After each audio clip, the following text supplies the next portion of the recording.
السلام عليكم ورحمة الله وبركاته. إن الحمد لله نستعينه ونستغفره ونؤمن به ونتوكل عليه ونعوذ به من شرور أنفسنا ومن سيئات أعمالنا. من يهده الله فلا مضل له ومن يضلله فلا هادي له. أشهد أن لا إله إلا الله وحده لا شريك له وأشهد أن محمدا عبده ورسوله. اللهم صل على سيدنا محمد وعلى آل سيدنا محمد وعلى أصحاب سيدنا محمد والتابعين أجمعين. أما بعد.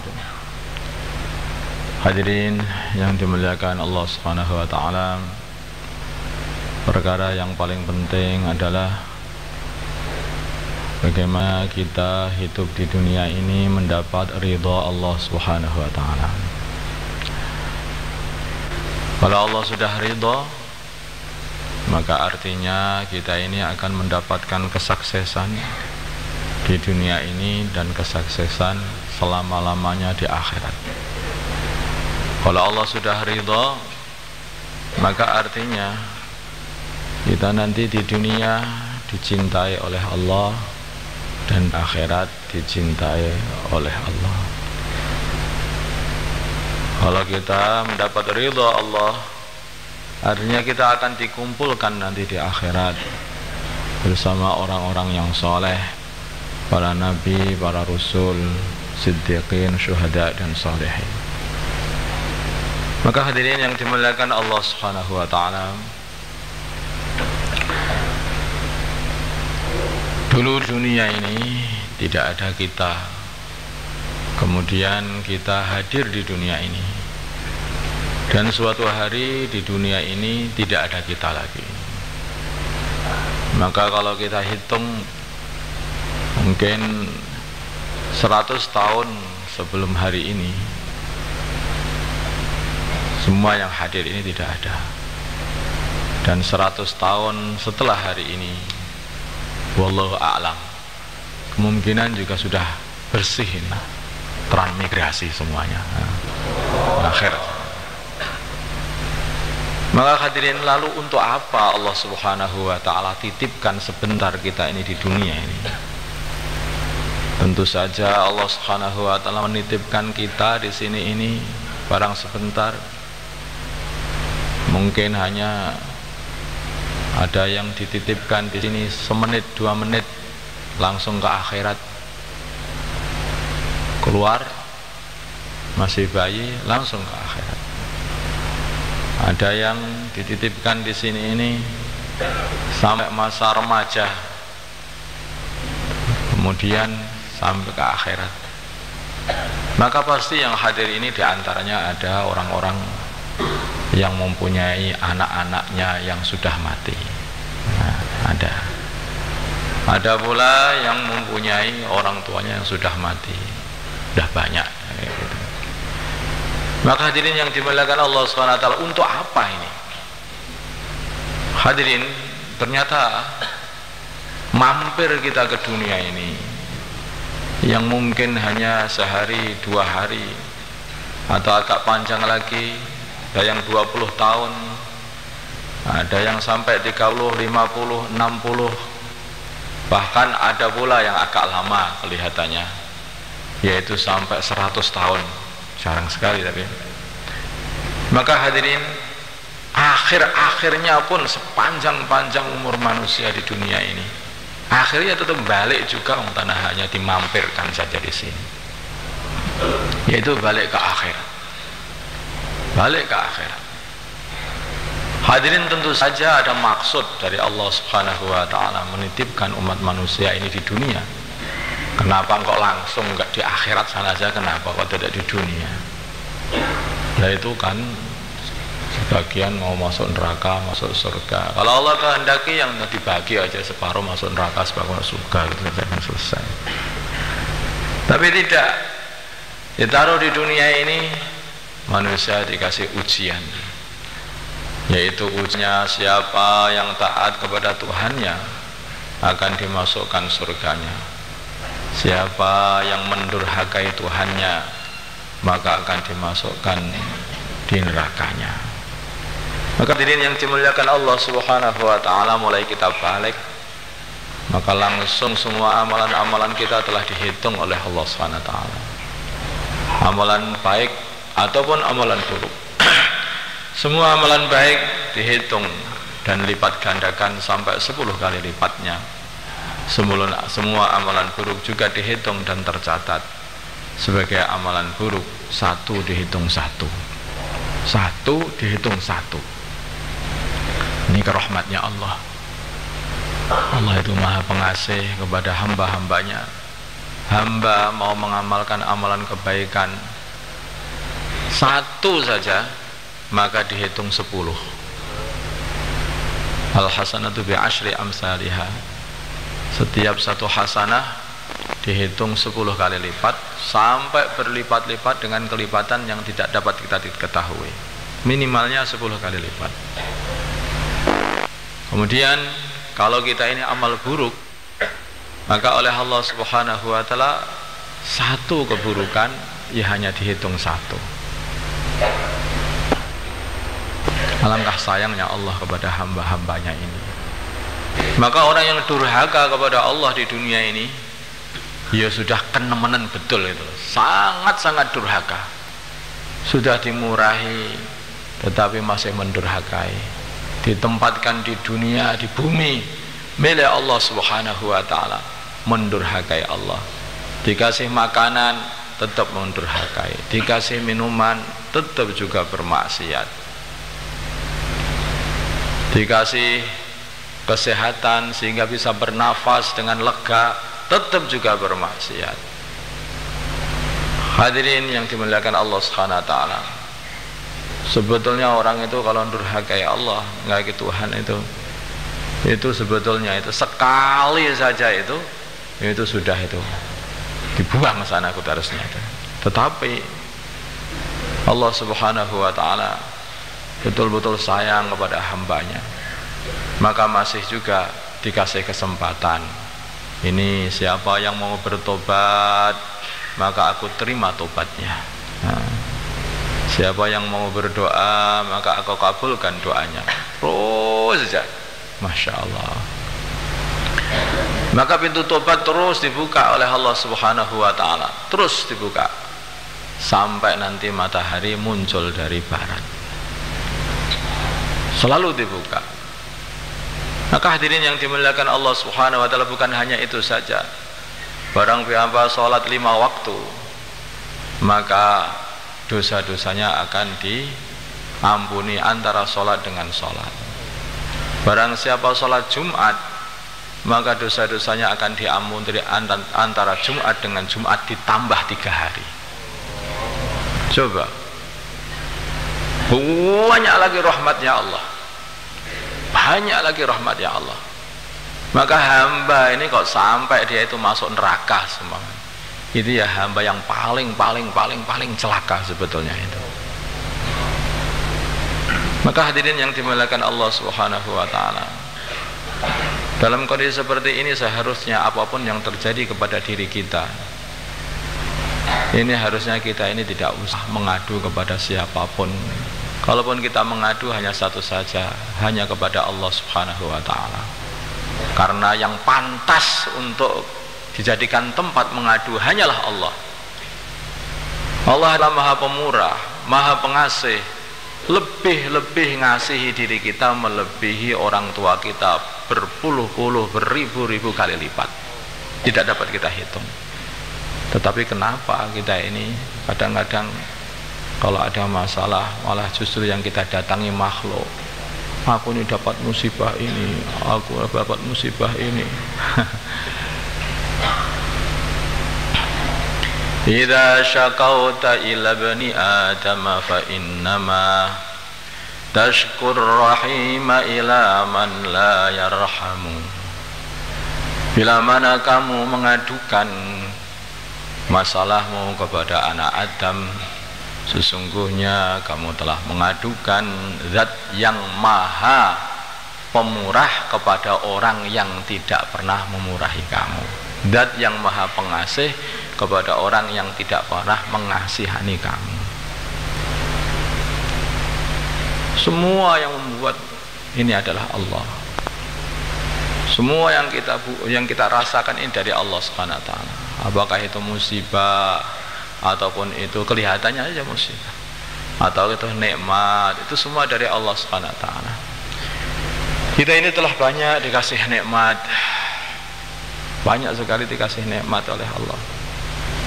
Kesehatan, kita dikasih nikmat, kecerdasan, kita dikasih nikmat, berbagai macam nikmat, tapi dapat musibah sedikit saja, maka kita mengadunya kepada selain Allah. Kenapa Allah mengasih musibah? Kadang-kadang Allah Subhanahu wa taala ngasih satu musibah ini adalah untuk memberi peringatan kepada hamba biar kembali kepada Allah. Karena biasanya seseorang hamba ini akan kembali kepada Allah, kembali kepada Tuhannya kalau dia sudah mendapatkan musibah. Kalau belum dapat musibah, dia nggak akan kembali. Itu contohnya orang-orang yang sakit. Kalau sudah sakit, nemen, maka saya doakan saya sembuh, saya niat kalau sembuh urut nanti 4 bulan.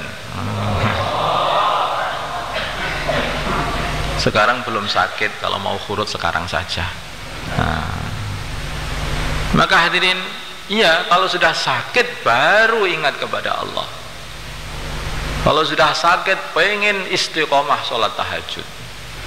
Kalau sudah sakit pengen mensedekahkan hartanya sana, hartanya sini. Maka dikatakan sebaik-baik sedekah itu adalah sedekah yang orang yang sedekah ini dalam kondisi sehat. Dia dalam kondisi sehat, masih pengen menikmati hartanya itu, tapi dia rela untuk menyedekahkan sana sini, depannya, belakangnya, kanannya, dan kirinya. Ini sebaik-baik sedekah. Tapi kalau menyedekahkan harta, dikala dia ini sudah sakit mau mati, nah dia sudah nggak bisa menikmati, itu namanya buang saja sebetulnya. Kalaupun nggak dibuang, ya sudah kebuang juga nanti akhirnya.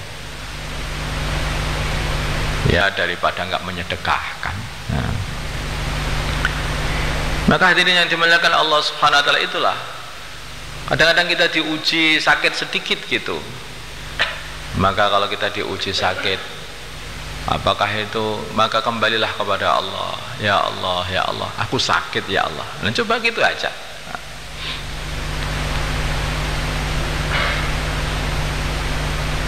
Bahkan ada sahabat yang sangat faham mengenai masalah ini. Maka sampai beliau itu berdoa kepada Allah minta dikasih sakit. Karena beliau itu tahu, mendapat berita dari baginda Nabi, seorang iman bila mana sakit dan dia ini sabar, maka dia ini akan mendapatkan pahala dari Allah Subhanahu wa taala. Maka sampai ada yang minta sakit, tapi kamu jangan minta sakit, nanti nggak kuat malahan. Minta sehat saja. Ya Allah, masalah kesehatan wal afiyah. Ya Allah, aku minta kesehatan dan keselamatan, begitu saja. Udah, itu malah bagus. Nanti kalau sehat dan selamat, aku pengen buat semua kekuatanku ini untuk agama dan untuk beribadah. Niatkan seperti itu. Niatkan seperti itu. Maka hadirin yang dimuliakan Allah Subhanahu wa taala, lalu kalau memang yang paling penting hidup di dunia ini adalah mendapatkan ridha Allah, maka bagaimana supaya kita ini mendapatkan ridha Allah? Bagaimana supaya mendapat ridha Allah? Allah Subhanahu wa taala telah mengirimkan utusan-utusan, mulai dari Nabiullah Adam alaihissalam, beliau ini juga utusannya Allah, yang mengajari anak cucunya supaya anak cucunya ini menghamba kepada Allah. Kemudian berikutnya nabi-nabi setelahnya, dan Nabi Nuh alaihissalam juga mengajari umatnya supaya umatnya ini kembali kepada Allah. Disusul lagi Nabi Ibrahim, Nabi Musa, Nabi Isa, dan akhirnya baginda Nabi kita Muhammad sallallahu alaihi wasallam. Mereka ini adalah para utusan ya Allah. Mereka ini membawa risalah dari Allah Subhanahu wa taala supaya hamba-hamba Allah ini tahu caranya untuk mendapatkan ridhonya Allah. Ini loh tak kasih tahu caranya supaya kamu mendapat ridho Allah. Al-Quran dibawa oleh baginda Nabi Muhammad SAW untuk umat ini supaya umat ini mendapat ridho Allah bagi yang mau mengamalkan isinya. Kalau belum paham lagi ditambah lagi hadis baginda Nabi sehingga tambah gamblang bagaimana cara bisa mendapatkan ridhonya Allah Subhanahu wa taala. Paling mudahnya adalah ikuti kehidupan baginda Nabi Muhammad sallallahu alaihi wasallam. Laqad kana lakum fi Rasulillah uswatun hasanah. Baginda Nabi Muhammad sallallahu alaihi wasallam adalah contoh orang satu kehidupan yang kalau kita mengikuti kehidupan baginda Nabi ini maka kita akan mendapat ridhonya Allah SWT. Jadi kalau kita ingin mencontoh, kadang-kadang orang itu fahamnya dengan melihat, mencontoh. Di sini banyak orang-orang luar negeri datang ke negeri kita dengan membawa pakaian-pakaian aneh mereka. Kemudian orang-orang kita melihat, oh bagus, maka akhirnya dicontoh ya. Kemudian ganti orang-orang dakwah keliling ke seluruh dunia dengan penampilan jenggot mereka, maka seluruh dunia jenggotan semuanya. Nah, petinju-petinju pun juga jenggot semuanya kan. Nah, kenapa begitu? Ya begitu. Jadi kita ini begitu. Kalau orang itu betul-betul terpengaruh dengan melihat, maka kalau kita pengen melihat seseorang yang untuk kita contoh di dalam kehidupan kita, lihatlah baginda Nabi Muhammad SAW. Lihat baginda Nabi. Nah, caranya bagaimana? Baca cerita kehidupan baginda Nabi. Baca kita cerita-cerita kehidupan baginda Nabi. Coba dibaca bagaimana kehidupan, bagaimana kesederhanaan baginda Nabi Muhammad SAW, makannya baginda Nabi, minumnya baginda Nabi, berpakainya baginda Nabi, berserbannya baginda Nabi, sampai sedetail-detailnya semuanya lengkap ditulis oleh seluruh para ulama mulai zaman sahabat radhiyallahu ta'ala. Kenapa para sahabat menulis kehidupan baginda Nabi? Karena mereka faham semua kehidupan baginda Nabi, perbuatannya, bicaranya, yamnya, itu semuanya ini adalah akan mendatangkan ridhonya Allah Subhanahu wa taala. Kalau kita tirukan. Kecuali perkara-perkara yang pancen khusus bagi baginda Nabi Muhammad sallallahu alaihi wasallam. Maka hadirin yang dimuliakan Allah Subhanahu wa taala, baginda Nabi kita Muhammad sallallahu alaihi wasallam mengajari kita supaya kita ini mengamalkan amalan yang paling penting dan paling agung dari amalan Islam ini setelah syahadat, yaitu amalan sholat. Baginda Nabi mengajari umatnya hanya cukup mengatakan shollu kama ra'aitumuni usolli. Kalian semua sholatlah seperti halnya kalian melihat aku sholat. Wahyu sholat ini, amalan sholat ini diambil dari baginda Nabi dari sana, dari langit sana, bukan di bumi. Allah Subhanahu wa taala bisa saja memberikan sholat itu langsung ke bumi, nggak usah pergi ke langit sana, enggak, bisa saja. Tetapi Allah Subhanahu wa taala pengen memperlihatkan kemuliaan wahyu sholat ini, kemuliaan amalan sholat ini. Maka baginda Nabi Muhammad SAW dipanggil, ditaruh di tempat yang paling mulia, yaitu di langit sana.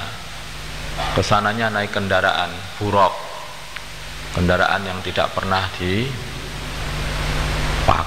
oleh orang di dunia ini. Belum ada orang, presiden siapapun, raja siapapun, tidak ada yang pernah naik buraq. Tapi baginda Nabi telah naik buraq.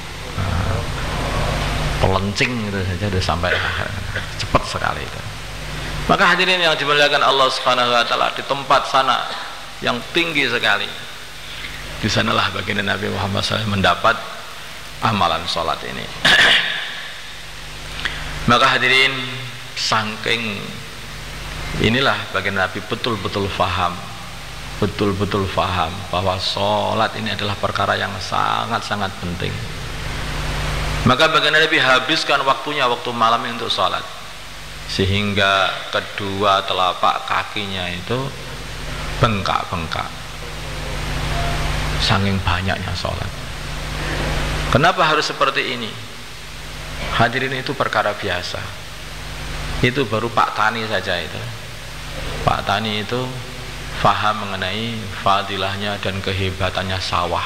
Alah, paling juga sawah 1 petak 2 petak gitu saja. Tetapi dia ini semangat, walaupun tangannya melepuh-lepuh karena nyekel pacul gitu.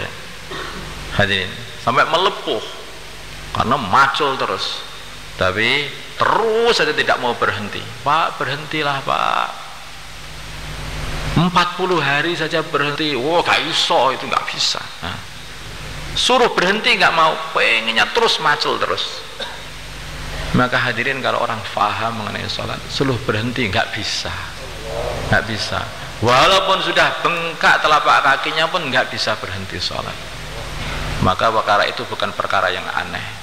Maka orang ahlu dunia tidak mau berhenti, walaupun sampai sakit pun tidak mau berhenti, karena merasakan ini adalah satu keagungan dunia. Demikian juga ahlul akhirah, mereka tidak mau berhenti untuk amal, untuk akhirat, walaupun sampai bengkak-bengkak kakinya. Beliau mengatakan, wuju'ilat qurratu aini fis shalah, aku ini dijadikan kebahagiaan hatiku ini yaitu di dalam sholat. Kalau waktu sholat itu seneng begitu baginda Nabi itu, seneng. Kalau kaget, takut, nanti baginda Nabi sholat. Ada permasalahan, sholat. Itu amalan baginda Nabi. Apapun pokoknya sholat. Maka hadirin yang dimuliakan Allah Subhanahu wa taala, kita juga sudah dikasih tahu mengenai sholat-sholat baginda Nabi, yaitu kayak sholat duha, ada sholat qobliyah ba'diyah, ada sholat tasbih, ada sholat tahajud, sholat witir, ada sholat-sholat sunnah mutlak. Banyak sholat baginda Nabi. Maka adakah semua amalan baginda Nabi telah kita amalkan dan kita jadikan dan praktekkan di dalam kehidupan kita? Nah, ini kalau kita pengen mendapat ridha Allah seperti baginda Nabi mendapat ridha Allah, maka amalkanlah seperti amalan baginda Nabi Muhammad SAW. Ada orang yang melirik, aku pengen yang lebih lagi, habiskan semua malam untuk sholat, habiskan semua siang untuk puasa, tidak usah menikah, tidak usah rabi. Maka baginda Nabi Muhammad SAW mengatakan, orang yang paling takwa di antara kalian ini, yang paling takut kepada Allah di antara kalian adalah aku. Tapi aku ini kalau malam juga dibagi waktunya, ada waktu sholat dan ada waktu tidur. Kalau waktu siang ya kadang-kadang puasa, kadang-kadang juga tidak puasa. Dalam kehidupan aku juga menikahi wanita. Jadi hadirin, kalau kita ini pengen kebaikan, itu bukan kita ngarang sendiri, bukan kita ngarang sendiri, tidak, tetapi ikut baginda Nabi. Maka para sahabat yang mungkin habis-habisan beribadah pun dikembalikan oleh baginda Nabi kepada sunnah beliau. Tidak seperti itu caranya ibadah. Caranya ibadah itu yang ini, tirukan aku ini, kayak seperti ini. Allah Subhanahu wa ta'ala tidak akan bosan. Sekali-kali Allah Subhanahu wa ta'ala tidak akan bosan sampai kita sendiri bosan. Kalau kita ini amal agama ini jos-josan habis-habisan, kemudian paling-paling itu nanti bertahan sehari 2 hari, ya kalaupun agak panjang sebulan 2 bulan, akhirnya terus sakit leren, gak amalnya, kapok aku sholat tahajud ini, kapok aku poso, lah. Kalau sudah begitu kamu akhirnya bosan, ketika bosan sudah tidak mendapat pahala. Sebaliknya baginda Nabi mengatakan, bagaimana cara amal agama? Cara amal agama itu adalah ambil amalan sekiranya kamu kuat untuk mengistiqomahkan. Mungkin 3 hari dalam 1 bulan keluar di jalannya Allah, itu keluarnya. Setiap hari sholat tahajud dimulai dari 2 rakaat dan sholat witir 3 rakaat. Jangan meninggalkan witir, karena baginda Nabi tidak pernah meninggalkan witir seumur hidup. Dimulai dari situ, maka akhirnya bisa 11 rakaat, akhirnya bisa lebih banyak lagi. Maka baginda Nabi mengatakan saddidu wa qaribu. Ambil yang sedengan saja sekiranya kamu bisa istiqomah, kemudian usahalah mendekati kepada kesempurnaan. Mendekati kesempurnaan, ditingkatkan. Lah kalau nggak ditingkatkan mandek saja bagaimana? Ya sudah bagus. Tetapi ahlu dunia tidak ada yang berpikir seperti itu. Orang yang jualan sepeda, mereka itu juga berpikir pengen nambah jadi jualan motor. Yang jualan motor juga pengen nambah, pengen menjadi jualan mobil. Yang jualan mobil pengen nambah nanti jualan pesawat terbang. Tidak ada habis-habisnya ahlu dunia pengen meningkat. Bagaimana ahlul akhirah hanya pengen aku tak begini saja, nggak nambah-nambah. Nggak ada seperti itu. Itu namanya semangatnya itu lemah. Kalau orang tidak ada fikir menambah, ya, tidak ada fikir menambah, itu nanti buru-buru bisa bertahan, ya, buru-buru bisa bertahan. Suatu hari mesti kurang. Orang yang berpikir menambah saja mungkin akan hanya bisa bertahan. Coba itu, tanyakan sama ahlu dunia itu, yang di toko-toko itu. Gak pengen digedek nih tokonya, ya pengen jane, tapi ini orang yang modalnya lah. Nah, hati itu terus pengen membesarkan tokonya, tapi akhirnya dia itu tetap berjalan seperti itu. Kalau dia aku gak pengen gede-gedean, wis cilik-cilikan ngene iki ae. Oh, sebentar lagi itu turun akhirnya dodol sego pecel akhirnya. Begitu. Amalan seperti itu. Kalau kita ini amal pengennya nambah lagi. Kalau nanti diparingi sama Gusti Allah, diberi Allah sehingga bisa nambah, alhamdulillah. Kalau enggak, insya Allah kita masih bisa bertahan dalam perjuangan, di dalam amalan, semuanya seperti itu. Maka hadirin yang dimuliakan Allah Subhanahu wa taala, di antara cita-citanya orang Islam sekarang ini, maka bagaimana kita ini bisa menambah teman-teman Islam juga, menambah teman-teman Islam. Kita datang ke satu kampung, kita ziarah kampung sana, kampung sini, kampung sana, kampung sini, rumah sana, rumah sini. Pengennya apa? Memperbanyak teman Islam dan menguatkan ukhuwah Islamiyah. Maka dengan hati-hati, kalau kita ini pengen berteman, maka kita mesti hati-hati, jaga sikap, jangan sampai menyinggung, jangan sampai, supaya temannya tambah banyak. Seperti orang yang punya istri, kalau dia ini berlaku kasar kepada istrinya, maka akhirnya istrinya lari. Tetapi kalau dia ini berlaku lembut kepada istrinya, dan dia harus menjaga betul dari mengeluarkan kata-kata yang menyakiti istrinya, maka hadirin yang dimuliakan Allah Subhanahu wa taala, maka akhirnya itu jadi awet. Bahkan dengan anak pun juga seperti itu.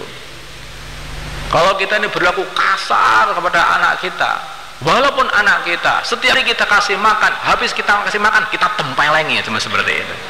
Ini makan, udah sini peleng gitu aja. Walaupun kita kasih makan, kasih minum, tapi kalau setiap hari kita tempelengi, maka anak pun juga minggat, apalagi teman karkun. Nah, seperti itulah kejadiannya.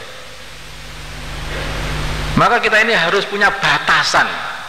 Sama anak juga punya batasan dalam ngomong, dalam bermuasyarah. Sama istri juga begitu, sama orang tua, sama saudara, sama teman, itu harus betul-betul dijaga. Nanti teman kita akan jadi banyak. Jadi banyak. Maka hadirin yang dimuliakan Allah Subhanahu wa taala, semua orang pengen temannya banyak. Tidak ada orang yang pengen tidak punya teman, nggak ada. Pengennya semua temannya banyak. Maka di antara maksud silaturahim dakwah ini adalah bagaimana menjalin pertemanan dengan semua orang Islam di seluruh dunia.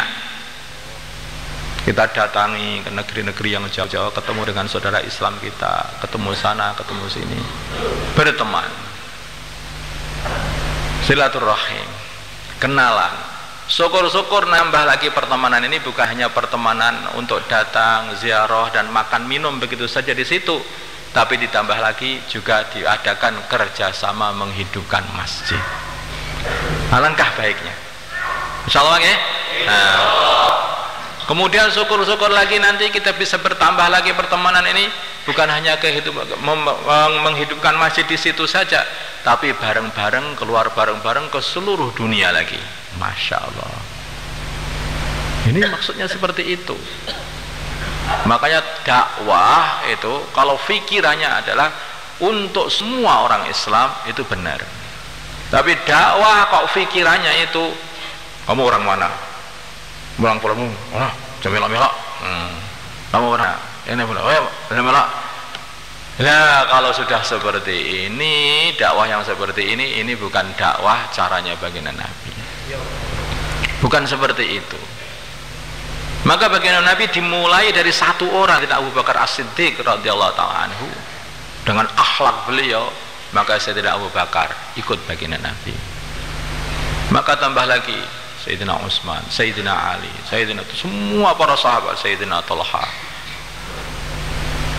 sampai akhirnya berbondong-bondong orang masuk Islam. Dikarenakan apa? Melihat kelembutan Islam, keindahan Islam, berbondong-bondong masuk Islam.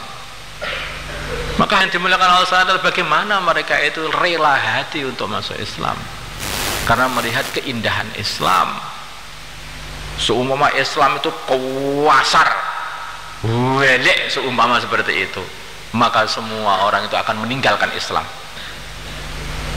Tidak ada yang berbondong-bondong orang itu menuju kepada satu keburukan, nggak ada. Itu sudah fitrah manusia. Orang itu kalau dilembuti datang, kalau dikasari mesti belayu, itu seperti itu. Maka hadirin yang dimuliakan Allah Subhanahu wa taala, kan ya betul, banyak orang berbondong-bondong seluruh dunia masuk Islam, pengen masuk Islam, pengen ngerti Islam. Sampai sekarang ini pun juga seperti itu, di mana-mana, di negeri mana-mana. Maka hadirin yang dimuliakan Allah Subhanahu wa taala, kalau kita ini mempunyai niat dalam hati kita untuk menyatukan, untuk mengumpulkan semua umat Islam, biar mereka ini bareng-bareng rukun, kerjasama menghidupkan agama, ibadah bareng-bareng, berjuang bareng-bareng, nah, wiritan bareng-bareng, Masya Allah. Maka hadirin yang dimuliakan Allah Subhanahu wa taala, kalaupun itu tidak terjadi, maka kita mendapat pahala. Walaupun belum terjadi, maka kita mendapat pahala karena kita sudah mempunyai niat yang besar. Kalau kita niat amal sampai hari kiamat, walaupun belum sampai hari kiamat, mati duluan, ya nah, maka kita sudah mendapat pahala sampai hari kiamat. Kita ini pengen dengan sungguh-sungguh, pengen sedekah yang besar-besar, tetapi kita belum bisa, tetapi ada niat, maka kita sudah mendapatkan pahala. Sebaliknya hadirin, kita sungguh-sungguh untuk mengurangi Islam, mengurangi ukhuwah Islamiyah ini. Walaupun itu tidak terjadi, kita pun sudah mendapat dosa. Nah, ini penting sekali. Semua amalan kita ini tergantung niat kita. Innamal a'malu binniyat wa innamal likulli imri'in ma nawa. Maka ada orang-orang yang hijrah, sama hijrahnya, bentuknya sama, datang dari Mekah ke Madinah, sama, tetapi berbeda niat. Faman kanat hijratuhu lillahi wa li rasulihi hijratuhu ila Allah wa rasulih. Faman kanat hijratuhu lid dunya aw imra'atin aw yankihuha aw imra'atin yatazawwajuha fa hijratuhu ila ma hajara ilaihi. Faman kanat hijratuhu lid dunya yusibuha aw imra'atin yankihuha fa hijratuhu ila ma hajara ilaihi. Niat dunia hanya dapat dunia, niat akhirat dapat Allah dan utusannya Allah SWT, akan dapat ridhonya Allah dan kumpul bersama baginda Nabi Muhammad SAW di dunia dan di akhirat. Hadirin, ini hanya beda niat, hanya beda niat, tapi akan membedakan hasilnya. Surahnya sama, gambarnya sama, niatnya beda, hasilnya sangat-sangat berlawanan. Ada orang sholat, setelah membaca buku bagaimana sholat itu menyehatkan tubuh, maka bila rukuk maka darah akan begini, akan begitu, akan berarti aku pengen sholat yang banyak-banyak, maka dia bukan sholat, hanya olahraga.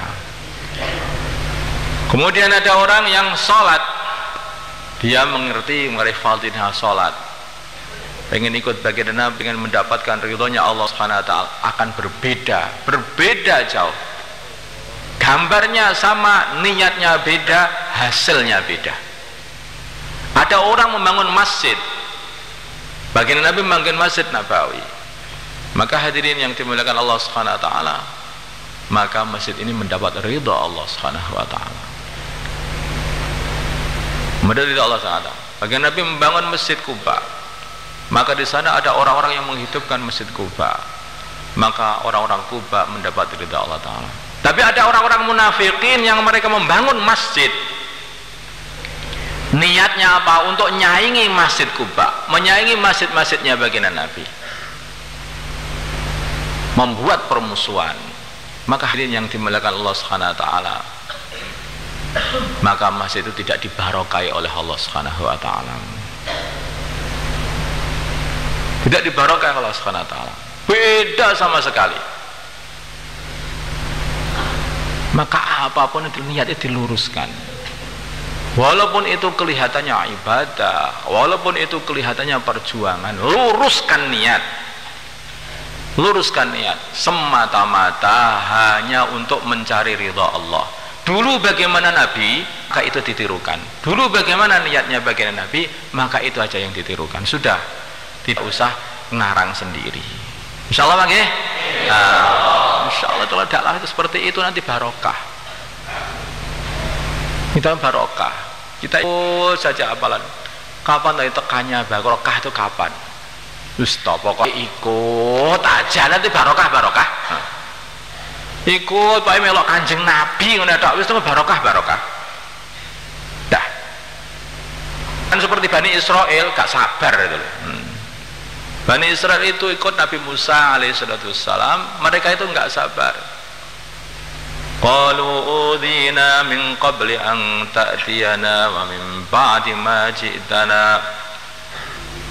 Musa, sebelum kamu datang kami juga seperti ini, tetap saja disakiti oleh Firaun.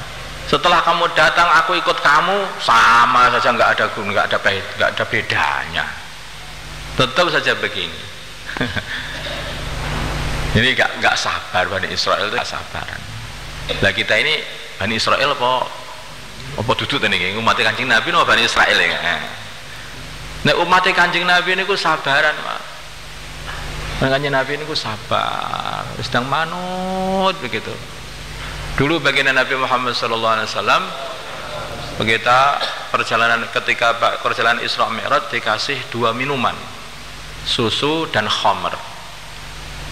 Mana terserah kamu pilih, mana boleh minum dua-duanya. Boleh minum dua-duanya. Yang mana kamu pilih? Maka baginda Nabi Muhammad SAW diambil yang susu itu terus diminum. Malaikat Jibril mengatakan, Tuhanmu telah memberi hidayah kamu, kok yang milihmu kok susu bukan milih yang khamr.